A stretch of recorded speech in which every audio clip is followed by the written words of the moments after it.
Pernahkah kamu merasakan tekanan yang berat hanya dengan berpikir tentang interaksi sosial? Ada kalanya kepribadian kita bisa mempengaruhi bagaimana kita merasa dalam situasi-situasi tertentu.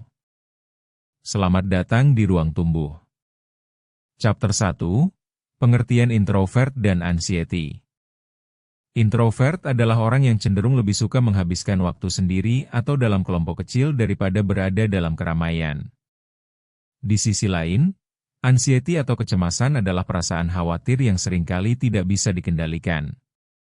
Ketika kedua hal ini bertemu, introvert dapat merasa tertekan dan terjepit oleh ekspektasi sosial yang ada di sekitar mereka.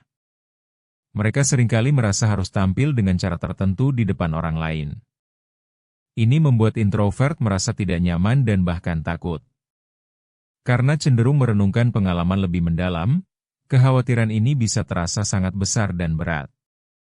Dalam situasi sosial, introspeksi ini membuat mereka lebih waspada terhadap penilaian dari orang lain. Hal ini tentu menjadi tantangan tersendiri yang seringkali tidak dipahami oleh orang di sekitar mereka. Penting untuk mengenali bahwa perasaan ini adalah bagian dari siapa mereka dan belajar untuk menghadapinya. Chapter 2, Tanda-tanda kecemasan pada introvert. Sebagai introvert, kamu mungkin merasakan tanda-tanda kecemasan yang tidak selalu terlihat oleh orang lain.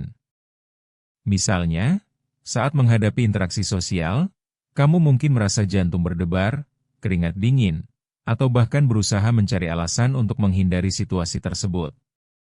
Tanda-tanda ini bisa sangat halus dan seringkali diabaikan oleh orang lain, namun rasa cemas itu nyata. Beberapa mungkin merasakan kelelahan mental setelah berkumpul dengan orang banyak, dan ini bisa membuatmu merasa perlu waktu sendiri untuk pulih.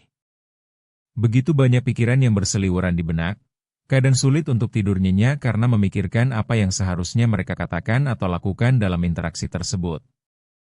Kecemasan ini berakar dari harapan yang ada dalam diri, dan semakin sering mengalami ini, semakin keras usaha yang perlu dilakukan untuk menghentikannya. Kesadaran akan tanda-tanda ini adalah langkah pertama untuk menghadapinya. Jadi, jika kamu merasakannya, ingatlah kamu tidak sendirian. Chapter 3, Dampak negatif kecemasan bagi kehidupan introvert. Kecemasan yang dialami introvert tentunya memberikan dampak yang signifikan dalam kehidupan sehari-hari. Dampaknya bisa sangat luas, mulai dari kesulitan dalam membangun hubungan dengan orang lain, hingga penurunan produktivitas di tempat kerja. Perasaan cemas yang terus-menerus dapat membuat mereka menghindari banyak situasi sosial, sehingga kehilangan kesempatan untuk membuat pengalaman baru atau berkenalan dengan orang yang menarik. Ini semua berdampak pada kualitas hidup, membuat introvert merasa terasing dan tidak terhubung dengan orang-orang di sekitar mereka. Dalam jangka panjang, hal ini dapat menyebabkan masalah yang lebih serius, seperti depresi.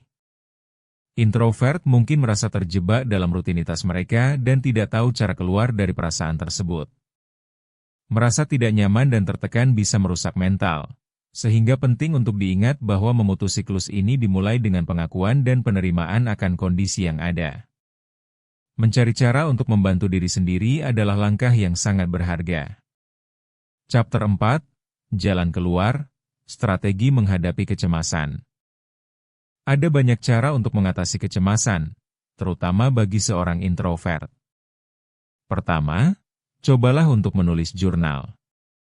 Ini dapat membantu kamu mengeluarkan pikiran dan perasaanmu tanpa ada penilaian dari orang lain. Menulis bisa menjadi cara yang aman untuk mengekspresikan apa yang ada di dalam hati dan pikiran. Kedua, praktikan teknik pernapasan dalam ketika kamu merasa kecemasan semakin mendalam. Mengatur napas bisa membantu menenangkan pikiran yang kacau. Ketiga, temukan teman dekat yang bisa menjadi tempat curhat. Ini penting supaya kamu merasa tidak sendirian dan memiliki dukungan. Berbicara dengan orang yang dipercaya dapat meringankan beban yang kamu rasakan. Keempat, jika perlu, jangan ragu untuk meminta bantuan profesional. Terapi bisa jadi jalan yang baik untuk mengatasi perasaan ini. Melalui strategi-strategi ini, kamu bisa belajar memahami dan mengatasi kecemasanmu lebih baik. Mengingatkan diri sendiri bahwa merasa cemas adalah hal yang normal adalah langkah yang bisa membawa kebaikan dalam hidupmu.